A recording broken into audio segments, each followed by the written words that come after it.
Hello friends, welcome to a very own favourite education channel Dear School. तो आज हम क्या पढ़ने वाले हैं?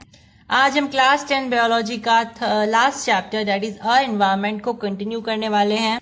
हमने इस चैप्टर के पहले ही 2 लेक्चर लॉन्च कर दिए हैं जिसमें हमने ऑलमोस्ट चैप्टर रीड कर लिया है। बस हमारे थोड़े से इंपॉर्टेंट टॉपिक्स और रहते हैं, उनको डिस्कस कर लेते हैं। तो आज का हमारा टॉपिक है 10% लो। जैसा कि मैंने आपको प्रीवियस वीडियोस में बताया था कि जब भी हम फूड चेन की बात कर रहे होते हैं और एनर्जी फ्लो की बात कर रहे होते हैं तो एनर्जी हमेशा रिड्यूस होती चली जाती है जब वो नेक्स्ट ट्रॉफिक लेवल में जाती है।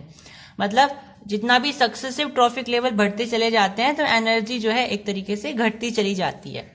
तो सबसे पहले समझ लेते हैं ये है क्या, फिर उसके बाद समझेंगे ये किसने दिया था, कब दिया था। चलिए, तो यहाँ पे मैंने आपको बताया था जैसे भी कोई फूड चेन चलती है, मैं अब आपको फूड चेन नहीं बना रहे, हम यहाँ पे हम एग्जांपल ले रहे हैं। मान लीजिए ए के बाद बी आया, फिर बी के बाद सी आया, सी के बाद डी आया। कितने ट्रॉफिक लेवल है इसमें? 4 ट्रॉफिक लेवल है, क्योंकि 1 2 3 4 स्टेजेस में जाकर के जो है फूड लास्ट में जाकर के एनर्जी खत्म हो जाएगी। फूड चेन जो है हमने बताया था आपको एनर्जी फ्लो के हिसाब से चलती है। मतलब यहाँ पे जितनी मैक्सिमम एनर्जी होती है और यहाँ पे मिनिमम एनर्जी होती है, ठीक है। क्योंकि सन से हमें कितनी एनर्जी मिलती है? सन से हमें हमेशा इतनी एनर्जी मिलती है, जैसे यहाँ पे लिखा भी हुआ है मैंने 10,000,000 जूल्स, इतनी एनर्जी हमें मिलती है। इसका मतलब है कि हमें जो यहाँ पे एनर्जी है, मान लीजिए ये हमें सन मिला, यहाँ से सन से जितनी भी एनर्जी मिली प्लांट्स को वो कितनी मिली? वो इतने जूल्स की मिली। तो बी पर आकर के कितनी हो जाएगी? वो बी पर जब भी आएगी वो उसका 10% रिड्यूस हो जाएगा। मतलब इसमें से 1 0 आप रिड्यूस कर सकते हो। तो यहाँ पे हमारे पास कितना बचेगा भाई? इतना बचेगा, यानी 1 0 रिड्यूस हो जाएगी। फिर सी पर कितना बचेगा? 1 0 और रिड्यूस हो जाएगी, यानी कि इस बार हमारे पास केवल और केवल 4 0 बचेंगी। फिर डी पर 3 0 बचेंगी। फिर आपके पास नेक्स्ट जो होगा उसमें इससे कम बचेंगी। तो मैंने आपको बताया था कि ये एनर्जी रिड्यूस क्यों हो रही है, क्योंकि जब आप किसी जानवर को फीड कर रहे होते हो तो उसमें से बहुत सारी एनर्जी, ऑलमोस्ट 90% जो एनर्जी होती है वो इन्वायरमेंट में रिलीज हो जाती है। किसकी फॉर्म में? हीट एनर्जी की फॉर्म में। क्योंकि आप सोच रहे होंगे कि जो एनर्जी है वो तो कभी खत्म नहीं होती है, तो यहाँ पे जो एनर्जी थी वो रिड्यूस कैसे हो रही है? क्योंकि हमने तो पढ़ा है कंजर्वेशन ऑफ एनर्जी में कि एनर्जी को आप ना तो रिड्यूस कर सकते हो, ना तो आप इसको बना सकते हो, ना उसको आप एक तरीके से डिस्ट्रक्ट कर सकते हो। तो ये एनर्जी डिस्ट्रक्ट कैसे हो रही है? 10%। तो आप यहाँ पे समझ सकते हो कि ये इसलिए हो रहा है क्योंकि ये एनर्जी ऑलमोस्ट इसमें से 90% एनर्जी हीट एनर्जी की तरह निकल जाती है इन्वायरमेंट में। तो यहाँ पे एनर्जी रिड्यूस नहीं हो रही है, एनर्जी डिस्ट्रक्ट नहीं हो रही है, एनर्जी एक तरीके से ट्रांसफर हो रही है दूसरी फॉर्म्स में, ठीक है। तो यहाँ से जब इसमें आई तो उसमें से जो एनर्जी है वो रिड्यूस होकर इन्वायरमेंट में चली गई। तो यहाँ पे इतनी ही एनर्जी बस बची है। तो ये 10% लो क्या होता है? 10% लो देखिए यहाँ पे किसने दिया था? रेमोंड लिंडमैन ने दिया था, 1942 में दिया था। इसके अनुसार केवल 10% of the energy entering a particular trophic level of organism is available for transfer to the next higher trophic level, यानी कि इसका 10% ही नेक्स्ट पर ट्रांसफर होगा, ठीक है। ये बताता है। अब ये सन कितनी एनर्जी देता है? हमें इतनी एनर्जी देता है। इससे हमें क्या पता चलता है कि मैक्सिमम 5 ट्रॉफिक लेवल ही हो सकते हैं हमारी फूड चेन में, क्योंकि अगर उससे ज्यादा होंगे तो उसमें एनर्जी नहीं बचेगी। क्योंकि यहाँ पे जो है ये 10 की पावर 6 है। इसका मतलब क्या है? 10 की पावर 6 है, तो इसका मतलब क्या है? यहाँ पे 5 ट्रॉफिक लेवल हो सकते हैं, क्योंकि अगर 6 ट्रॉफिक लेवल होगा तो उसमें हमारे पास एनर्जी केवल 1 जूल की बचेगी। अब एक फैक्ट है कि ये जो आपका 10% लो होता है ना, इसको आप सेकेंड लॉ ऑफ थर्मोडाइनमिक्स भी बोल सकते हो या फिर लॉ ऑफ एंट्रोपी भी बोल सकते हो। अब ये थर्मोडाइनमिक्स क्या है, इसका सेकेंड लॉ क्या है, वो आप हायर क्लासेस में जाकर के पढ़ने वाले हो। लेकिन मैं आपको अभी बता दूं, ये छोटा सा एक फैक्ट है कि 10% लॉ ऑलमोस्ट सिमिलर होता है सेकेंड लॉ ऑफ थर्मोडाइनमिक्स के।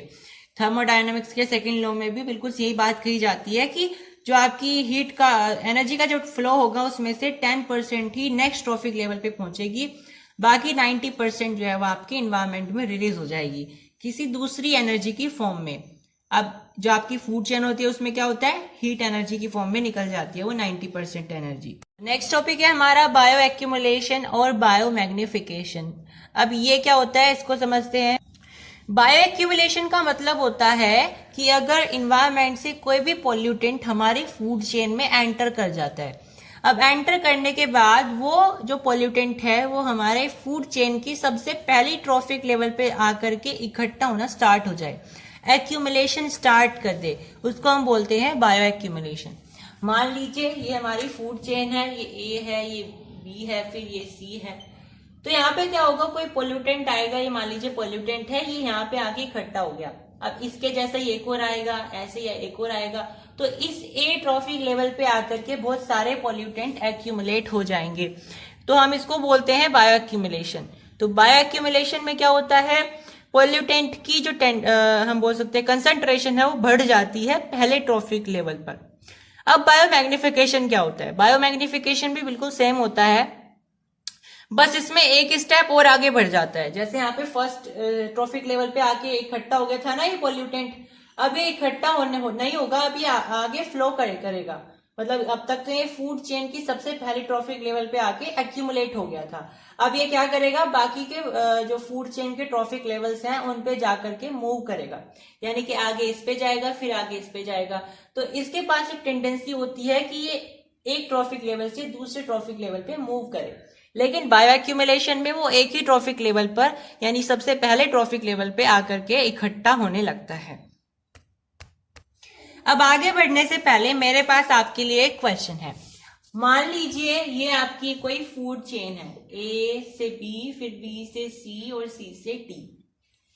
अब आप मुझे ये बताइए कि कौन से ट्रॉफिक लेवल पे बायो एक्यूमुलेशन ज्यादा होगा और कौन से ट्रॉफिक लेवल पे बायो मैग्निफिकेशन ज्यादा होगा।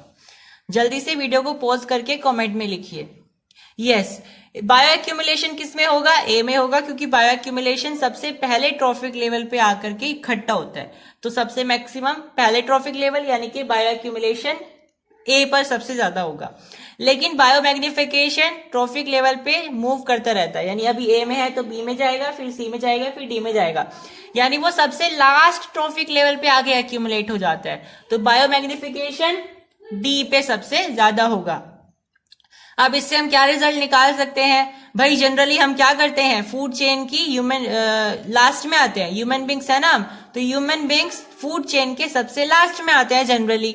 तो जितना भी बायो एक्यूमुलेशन होता है या बायो मैग्निफिकेशन होता है या जितने भी इन्वायरमेंट में पोल्यूटेंट्स होते हैं वो सारे के सारे ह्यूमन बींग्स के डाइट में आ जाते हैं, ह्यूमन बींग्स के भोजन में आ जाते हैं। तो इसीलिए ह्यूमन बींग्स जब भी जैसे हम खाते हैं ना भोजन या मीट वगैरह खाते हैं, तो जैसे मीट वगैरह खाते हैं तो इनमें बहुत ज्यादा बीमारियां होती है, वो हेल्दी नहीं होता है, क्योंकि जितना भी पोल्यूटेंट है वो सारा उसमें आ जाता है। वेजिटेरियन आप खाओगे तो वो उतना ही हेल्दी होता है, क्योंकि उसमें उतना ही कम पोल्यूटेंट्स होते हैं। चलिए अब पढ़ते हैं ओजोन के बारे में। अब हम जनरली क्या करते हैं, हम कौन सी गैस इनहेल करते हैं, आप सब बोलोगे ऑक्सीजन इनहेल करते हैं। ऑक्सीजन का फॉर्मूला क्या होता है, O2। O2 क्या है भाई, O2 होता है ऑक्सीजन का डाई एटॉमिक फॉर्म। ऑक्सीजन की एलिमेंटल फॉर्म होती है O, लेकिन इसका हम बोल सकते हैं कि डाई एटॉमिक फॉर्म होती है O2, जिसे हम इनहेल करते हैं। अब डायटोमिक फॉर्म तो बहुत हेल्दी होती है, हेल्दी नहीं बोल सकते, मतलब हम बोल सकते हैं हम उसे इनहेल कर सकते हैं, लेकिन जो ऑक्सीजन की ट्राई एटॉमिक फॉर्म होती है वो बहुत पॉइजनस होती है। यानी कि हम बोल सकते हैं कि ऑक्सीजन की डायटोमिक फॉर्म बहुत हार्मलेस होती है, उससे आपको कोई भी नुकसान नहीं होता है, लेकिन ऑक्सीजन ट्राई एटॉमिक फॉर्म बहुत पॉइजनस होती है। अब ऑक्सीजन की ट्राई एटॉमिक फॉर्म मतलब O3, ट्राई मतलब 3, तो O3 क्या होता है भाई, ओजोन होता है। तो ओजोन बहुत डेडली पॉइजन होता है, यहाँ पे लिखा हुआ है। However, at the higher level of the atmosphere, ozone performs an essential function. Ozone at the higher level of atmosphere is the product of UV radiation acting on oxygen molecule. The higher energy radiation split apart some molecular O2 free oxygen atom. अभी क्या लिखा हुआ है इसको हम समझेंगे, उससे पहले समझ लीजिए कि ओजोन हाँ एक डेडली पॉइजन तो है, लेकिन इसका हमारे इन्वायरमेंट में क्या योगदान है। क्योंकि हम एनवायरनमेंट के बारे में पढ़ रहे हैं तो हमें एनवायरनमेंट के बारे में ओजोन का क्या इंपॉर्टेंस है वो भी पढ़ना पड़ेगा। आप सबको पता है हमारा जो अर्थ है उसके ऊपर क्या है, एक बहुत हम बोल सकते हैं थिक ब्लैंकेट ऑफ एटमॉस्फेयर है, यानी कि हमारा जो अर्थ है उसकी चारों तरफ क्या है, एक चादर है किसकी, बहुत सारे एटमॉस्फेरिक लेयर्स की। एटमॉस्फेयर की बहुत सारी लेयर्स होती हैं, ट्रोपोस्फेयर, मेसोस्फेयर, स्ट्रेटोस्फेयर, एक्सोस्फेयर, बहुत सारी लेयर्स होती हैं। अब जो ओजोन लेयर है वो भी उनके बीच में ही पाया जाता है। अब ओजोन लेयर क्या करता है भाई, ओजोन लेयर सन से आने वाली हार्मफुल यूवी रेडिएशन को अर्थ पे आने से रोकता है। जैसे एग्जाम्पल के लिए ये हमारा अर्थ है, अर्थ के ऊपर ओजोन लेयर की एक लेयर होती है, ठीक है। तो जो सन होता है ना उससे हमेशा यूवी रेडिएशन आती है खतरनाक वाली, तो वो यूवी रेडिएशन आ रही है यहाँ से चल के। अगर ओजोन ना होता, मान लीजिए ओजोन लेयर है ही नहीं, तो ये हमारे अर्थ पे आकर के डायरेक्ट अटैक करती और हमारे अर्थ पे बहुत सारी बीमारियां फैलने लग जाती, ठीक है, जैसे स्किन कैंसर हो गया है ना, ये सारी चीजें। तो क्योंकि हमारे पास ओजोन है तो हम इससे प्रोटेक्टेड रहते हैं, क्योंकि ये यूवी रेज क्या होती है, ये ओजोन लेयर में आकर के एक तरीके से हम बोल सकते हैं नलिफाई हो जाती है, यानी ozone layer in UV radiations को काट देता है, उनको अर्थ पे आने से रोकता है। अब जैसे हम बोलते हैं कि कोई भी हमने क्या ले लिया है, ऑक्सीजन का कोई कंपाउंड ले लिया, तो वो छोटे ऑक्सीजन एटम से मिलकर के बना हुआ होता है। या फिर ऐसे हम बोल सकते हैं कि जो हमारा ओजोन का जो लेयर होती है वो छोटे छोटे O3 एटम से या O3 मॉलिक्यूल से मिलकर के बनी हुई होती है। तो जो भी हमारी एटमॉस्फेरिक लेयर है उसमें जो ओजोन लेयर प्रेजेंट है वो किससे मिलकर के बनी हुई है, O3 मॉलिक्यूल से मिलकर के बनी हुई है। अब ये O3 बना कैसे, देखिए हमारे एनवायरमेंट में O3 ना अपने आप बना बनाया नहीं होता है, वो एक तरीके से मॉडिफाई होता है हमारे एनवायरमेंट में नेचुरली। जो हमारे एनवायरमेंट में ऑक्सीजन का जो एटम होता है जो जनरली पाया जाता है वो O2 पाया जाता है। पर O2 में क्या होता है, देखो हमारे एनवायरमेंट में जो O2 पाई जाती है उसमें क्या होता है जनरली, अब इस O2 पे जैसे ही यूवी रेडिएशन एक्ट करती है तो यूवी रेडिएशन की वजह से ये जो O2 है ये 2 ऑक्सीजन में टूट जाता है, क्योंकि ये O2 है तो ये 2 ऑक्सीजन में टूट जाएगा। अब एक और O2 का मॉलिक्यूल आएगा और अब इनमें से किसी एक ऑक्सीजन एटम के साथ वो मिलकर के O3 बना लेगा।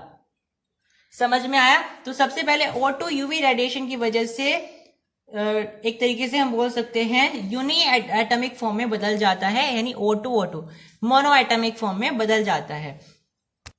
तो क्वेश्चन ये भी आ सकता है कि किन रेडिएशन की मदद से जो O2 होता है वो डायटॉमिक फॉर्म से मोनो एटॉमिक फॉर्म में बदल जाता है। कौन सी रेडिएशन है, ये है हमारी यूवी रेडिएशन। और फिर एक दूसरा ऑक्सीजन का मॉलिक्यूल आएगा, वो इनमें से किसी एक ऑक्सीजन एटम के साथ मिलकर के O3 बना ले। अब देखो ये ओजोन जो लेयर होती है ये हमारे एनवायरमेंट को या हमारे एटमॉस्फेयर को बचाती है, एटमॉस्फेयर में प्रेजेंट होती है, हमारे अर्थ को बचाती है एक तरीके से, क्योंकि अगर ये डायरेक्ट यूवी रेज हमारे अर्थ में आ गई तो ये बहुत सारी बीमारियां पैदा कर सकती है, सूखा भी हो सकता है, ठीक है, जो ड्रॉट्स होते हैं ना, सूखा पड़ जाता है, वो यूवी रेज की मदद वजह से भी हो सकता है, और स्किन कैंसर जैसी बीमारियां भी हो सकती हैं। लेकिन दिन पर दिन जो अर्थ जो हमारा ओजोन लेयर है वो दिन पर दिन एक तरीके से डिप्लेशन हो रहा है उसमें, यानी वो फटता जा रहा है, उसके अंदर होल बनता जा रहा है। अब वो क्यों हो रहा है ऐसा, तो वो इसलिए हो रहा है क्योंकि हम ह्यूमन बींग्स ऐसी चीजों का इस्तेमाल कर रहे हैं जो कि ओजोन लेयर के लिए बहुत हानिकारक है, वो ओजोन लेयर को एक तरीके से डिप्लेट कर रहा है, तो वो हमारे ओजोन लेयर के लिए हार्मफुल है। और क्योंकि ओजोन लेयर के लिए हार्मफुल है तो यूवी रेज डायरेक्ट आ सकती है हमारे अर्थ पे, क्योंकि वो होल बनता जा रहा है, तो वो होल बनता जा रहा है तो यूवी रेज हमारे अर्थ में आएंगी और वो हमारे अर्थ को इफेक्ट करेंगी, अल्टीमेटली हमारा ही नुकसान हो रहा है। तो हम ऐसी कौन कौन सी चीजों का इस्तेमाल कर रहे हैं जिससे ओजोन लेयर का जो होल है वो बढ़ता जा रहा है या उसमें डिप्लेशन बढ़ता जा रहा है। तो हम बहुत सारे एरोसल स्प्रेस का यूज करते हैं या क्लोरोफ्लोरोकार्बन्स का इस्तेमाल करते हैं, यानी CFCS का इस्तेमाल करते हैं। इन चीजों की वजह से ना हमारे एनवायरमेंट में जो ओजोन लेयर प्रेजेंट है उनमें होल बनता जा रहा है, उनमें डिप्लेशन होता चला जा रहा है, जिसकी वजह से जो यूवी रेज है वो डायरेक्टली हमारे अर्थ पे पहुंच रही है। इनफैक्ट बहुत सारे इलाके हमारे अर्थ पे ऐसे हैं जो कि जहाँ पे सूखा पड़ गया है या स्किन कैंसर हो गया है लोगों को इन यूवी रेज की मदद से। तो जैसे जैसे CFCS जो हमारा है क्लोरोफ्लोरोकार्बन, इसका प्रोडक्शन बढ़ता जा रहा है, लोग इसको इतना ही यूज कर रहे हैं और इसकी वजह से ओजोन लेयर में डिप्लेशन बढ़ता जा रहा है, जिसकी वजह से हमारे अर्थ पे बहुत बुरा इफेक्ट पड़ रहा है इस चीज का। तो इसी को देखते हुए UNEP यानी कि यूनाइटेड नेशन एनवायरनमेंट प्रोग्राम ने क्या किया, उन्होंने एक एक्शन लिया कि भाई 1987 में उन्होंने एक एक्शन लिया कि जितना भी 1986 के लेवल पर CFCS प्रोडक्शन हुआ है उसको हम तुरंत बंद कर देंगे, यानी उस लेवल का आपको प्रोडक्शन नहीं करना है। एक तरीके से उन्होंने इसके प्रोडक्शन को बहुत ही रिड्यूस करने की कोशिश करी थी। एक स्टेप था उनका कि जितना भी CFCS का प्रोडक्शन है उसको बहुत हद तक रोक दिया जाए, क्योंकि 1986 में बहुत ज्यादा लेवल पर प्रोडक्शन हुआ था CFCS का। तो उन्होंने ये एक्शन लिया फिर 1987 में कि जितना लेवल पर यहाँ पे प्रोडक्शन हुआ है 1986 में, उस लेवल का प्रोडक्शन ना हो, बहुत कम कर दिया जाए इसका प्रोडक्शन या एक तरीके से बैन कर दिया जाए। ठीक है। अब हम सब जानते हैं हमारे एनवायरनमेंट में बहुत सारे पोल्यूटेंट्स होते हैं, जैसे पानी का गंदा होना, हमारे घर से जो है सब्जियों के छिलके, बहुत सारे प्लांट की लीव्स होती हैं गार्डन से वो निकलती हैं, प्लास्टिक बच जाती है, या फिर हॉस्पिटल का जैसे कोई सामान होता है, श्रिंक्स वगैरह होती है, उन सब का यूज। ठीक है। इन सब को हम कैसे एक तरीके से इनका कैसे डिस्पोजल कर सकते हैं, तो बहुत इंपॉर्टेंट मोड्स होते हैं वेस्ट डिस्पोजल के, वो कौन कौन से हैं यहाँ पे हम पढ़ने वाले हैं। तो टोटल 5 मोड्स है हमारे पास। सबसे पहला होता है रिसाइकलिंग, इनके बारे में आपने पहले भी पढ़ा है। रिसाइकलिंग क्या होता है भाई, जैसे फॉर एग्जाम्पल आपके पास कोई प्लास्टिक का मग है, प्लास्टिक का मग आपने क्या किया है, आपके पास वो बेकार पड़ा है, तो आप क्या करोगे, उसका रिसाइकल करके उसे दूसरा कोई प्रोडक्ट बना लोगे। हालांकि आप तो खुद नहीं कर सकते हो, आप उसे फैक्ट्री में डिपॉजिट करा सकते हो, फिर वो क्या करेंगे, उसको रिसाइकल करके उसका दूसरा नया प्रोडक्ट बना देंगे। तो ये बेहतर है किसके तुलना कि आप उसे एनवायरनमेंट में ऐसे ही खुलेआम फेंक दो। वो क्या करेगा फिर, जो आपकी पन्नी वगैरह है वो क्या हो जाएंगे, फिर वहां पे एक तरीके से मिट्टी में जाकर के ना ब्लॉकेज कर देंगी, पानी की एब्जॉर्प्शन नहीं होगी। ठीक है। जैसे देखिए एग्जाम्पल मैंने क्या बताया है, जैसे कोई पन्नी होती है ना, तो वो जैसी हमारी मिट्टी में चली जाती है तो जो पन्नी होती है वो पानी का एब्जॉर्प्शन और पानी का एक तरीके से मूवमेंट को रोक देती है। तो अगर यहाँ पे कोई पौधा लगा हुआ होगा ना इसके ऊपर, तो उसको पानी नहीं मिल पाएगा, वो सूख जाएगा। दूसरा, अगर आप कोई खाने पीने की अगर आप चीज लाए हो, वो किसी पॉलिथीन में है, आप उसको फेंक देते हो, तो गाय भैंस जो फिरती रहती है वो उसको खा लेंगी। ठीक है। डॉग्स वगैरह खा लेंगे, तो वो उसको खा करके मर जाएंगे, क्योंकि वो उन्हें डाइजेस्ट तो होगा नहीं। या फिर आपके पास कोई जैसे न्यूज़पेपर है, तो आप उसका यूज कैसे कर सकते हो, उसके जो है आप दूसरी चीजें बना सकते हो, जैसे एनवेलप बना सकते हो, उसके कुछ और चीजें बना सकते हो। तो आप चीजों को ऐसे रिसाइकल करके उनका यूज कर सकते हो। दूसरा होता है लैंडफिल। लैंडफिल क्या होता है भाई, आपने क्या किया है, आपके घर का जितना भी सामान था, जितना भी वेस्ट था, या आपके इलाके का जितना भी वेस्ट था, आपने क्या किया है, वो इकट्ठा कर लिया है और उसको शहर के बाहर जाकर के किसी एक एरिया में लैंडफिल कर दिया। लैंडफिल करना मतलब आपने गड्ढा खोदा और उस गड्ढे में आपने क्या किया, वो सारा का सारा जितना भी वेस्ट था वो सारा का सारा आपने वहां पे एक तरीके से थ्रो कर दिया और फिर उसको मिट्टी से कवर कर दिया। तो वो भी आपका बढ़िया रहेगा। और वो ऐसा नहीं है कि वो जमीन बेकार हो गई है। जैसे आपने दिल्ली में देखा होगा, इंद्रप्रस्थ का एक गार्डन है, दिल्ली इंद्रप्रस्थ गार्डन, तो वो बहुत बढ़िया गार्डन है। वो पता है कैसे बना हुआ है, वो जितनी भी एरिया पे बना हुआ है ना, उसके नीचे जितना भी एरिया है वो लैंडफिल्ड एरिया है। मतलब वहां पे जितना भी इलाका है, लोगों ने क्या किया था, जितना भी अपने घर का, अपने शहर का जितना भी कूड़ा कचरा था, वो सारा लैंडफिल कर दिया था। अब उस जमीन के ऊपर उन्होंने क्या किया, फिर एक बहुत बड़ा गार्डन बना लिया, जो कि बहुत फेमस है।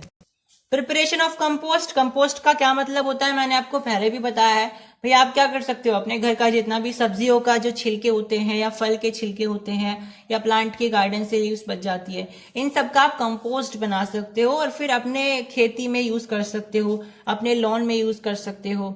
ठीक है, एक तरीके से खाद की तरह। इंसिनरेशन क्या होता है भाई, इसमें क्या होता है, आपने जैसे आपके पास कोई भी हॉस्पिटलाइज्ड कोई सामान है, जैसे श्रिंक्स हो गई या दूसरे सामान हो गए या अपने घर का कोई सामान है, आप उसे इंसिनरेशन की मदद से ना खत्म कर सकते हो, उसको आप ऐश में कन्वर्ट कर सकते हो, राख में कन्वर्ट कर सकते हो। कैसे? देखिए, जैसे इंसिनरेशन पता है कैसे होता है? एक इंसिनरेटर होता है, एक मशीन होती है, उसमें एक डब्बा होता है इंसिनरेटर का, उसमें आप जितना भी कूड़ा कचरा है वो भर देते हो। फिर इसमें ना 1000 डिग्री सेल्सियस तक उसे हीट किया जाता है, उसे एक तरीके से गर्म किया जाता है, उसको हीट किया जाता है, जलाया जाता है, ताकि वो ऐश में कन्वर्ट हो जाए, यानी वो राख में कन्वर्ट हो जाए। इससे आप इतने ज्यादा कचरे को ना बिल्कुल छोटी वॉल्यूम में कन्वर्ट कर सकते हो। यानी आपके पास बहुत सारा कचरा था, आपने उसको हीट करके बिल्कुल थोड़ा सा बना दिया। क्यों बनाओ थोड़ा सा? क्योंकि आप उसे जब हीट करोगे तो वो राख में कन्वर्ट हो जाएगा। तो राख कंपेरेटिवली कम होगी in comparison to the bulk of the जो आपकी वॉल्यूम होगी सामान की। तो आपने बहुत सारा अगर सामान लिया है तो आप उसको इंसिनरेट करके बहुत थोड़ा बना सकते हो, ताकि फिर आप उसको लैंडफिल वगैरह कर दो। तो आप क्या कर सकते हो, इंसिनरेटर में उसको गर्म कर सकते हो, उसको जला सकते हो, ताकि वो ऐश में कन्वर्ट हो जाए। और फिर आप उसका जो मर्जी कर सकते हो, चाहे आप उसे लैंडफिल करो या फिर आप उसे मैन्योर में बना लो।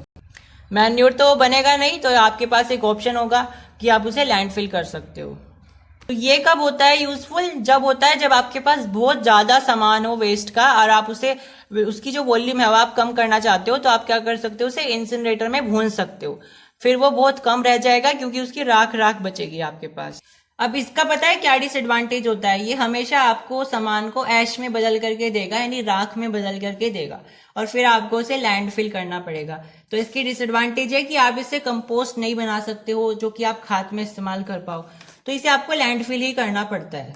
अब सीवेज ट्रीटमेंट क्या होता है भाई? सीवेज ट्रीटमेंट में ना जितना भी गंदा पानी होता है, उसका जितना भी कचरा होता है, उसको अलग कर दिया जाता है, और उसको उस पानी को फिर साफ करके एक तरीके से हम पानी में नदी में छोड़ते हैं फिर, या फिर उसको पीने लायक बनाया जाता है। पीने लायक तो बहुत ज्यादा अगर आप उसमें फिर प्रोसेसिंग करोगे तब जा करके बनेगा। जनरली जो सीवेज प्लांट होता है ना, सीवेज ट्रीटमेंट प्लांट होता है, वो इसलिए सेटअप किए जाते हैं ताकि पानी के अंदर जितनी भी गंदगी है जो हमने इंडस्ट्रीज से छोड़ा है, उसको पहले सीवेज ट्रीटमेंट से लगाया जाता है, फिर उसको आप ऐसा बना देते हो कि वो हार्मलेस बन जाए नदियों के लिए। क्योंकि जनरली क्या होता है, जो इंडस्ट्रीज होती हैं, फैक्ट्री वगैरह, वो जितना भी गंदा पानी है डायरेक्टली नदी में फेंक देती हैं। अब क्योंकि वो फैक्ट्रीज हैं, तो वहां से जितना भी पानी निकलेगा वो पॉइजनस होगा, ऑयली होगा, जो कि वहां पे पानी में रहने वाली जितनी भी एक्वाटिक स्पीसीज हैं उनके लिए हार्मफुल होगा। तो क्या किया जाता है, वो जितना भी पानी डिस्चार्ज करते हैं इंडस्ट्री वाले, उसको सबसे पहले सीवेज ट्रीटमेंट प्लांट में लाया जाता है, वहां पे उसको साफ किया जाता है। साफ करने का मतलब है उससे जितना भी ऑयली मटेरियल है या जितना भी सोल्यूट है, वो सारे के सारे उससे अलग कर दिए जाते हैं। जो मोटा कचरा होता है या जो ऑयली है, ऑयली अमाउंट्स है, उसमें से वो अलग करने की कोशिश की जाती है। और फिर बहुत हद तक जब उसे साफ कर देते हैं, तब जाकर के वो उसे डिस्चार्ज करते हैं नदियों में, ताकि एक्वेटिक स्पीसीज को कोई हार्म ना हो। तो एक तरीके से हम बोल सकते हैं कि जो सीवेज ट्रीटमेंट प्लांट है, वो एक तरीके से पानी का जो गंदा हो जाता है ना पानी, उसको साफ करने का एक तरीका है, यानी कि वेस्ट डिस्पोजल इन वाटर, उसको साफ करने का एक तरीका है। यहाँ पे आप इसको डायग्राम से भी समझ सकते हो। मान लीजिए एक फैक्ट्री है, इसने पानी को डिस्पोज कर दिया नदी में, तो डायरेक्ट उसने डिस्पोज कर दिया, तो वो गंदा पानी था, पॉइजनस पानी था, तो यहाँ पे जाकर के वो नदी को गंदा कर देगा और नदी में रहने वाले जानवरों की जान भी ले सकता है। तो इसे रोकने के लिए उन्होंने क्या किया भाई, इस पानी को आप पहले इकट्ठा करो और फिर उसको सीवेज प्लांट में लेकर के जाओ। सीवेज प्लांट में क्या होता है, फिर उस सारे के सारे जो पानी है उसको यहाँ पे रखा जाता है और उसको साफ किया जाता है। उसमें जितना भी रेसिड्यू होता है उसको अलग कर लिया जाता है, जितनी भी ऑयली अमाउंट्स होती है उसको अलग कर लिया जाता है, ताकि वो हार्मलेस बन जाए। जितना हो सके वो कोशिश करते हैं कि इसको हार्मलेस बना दिया जाए।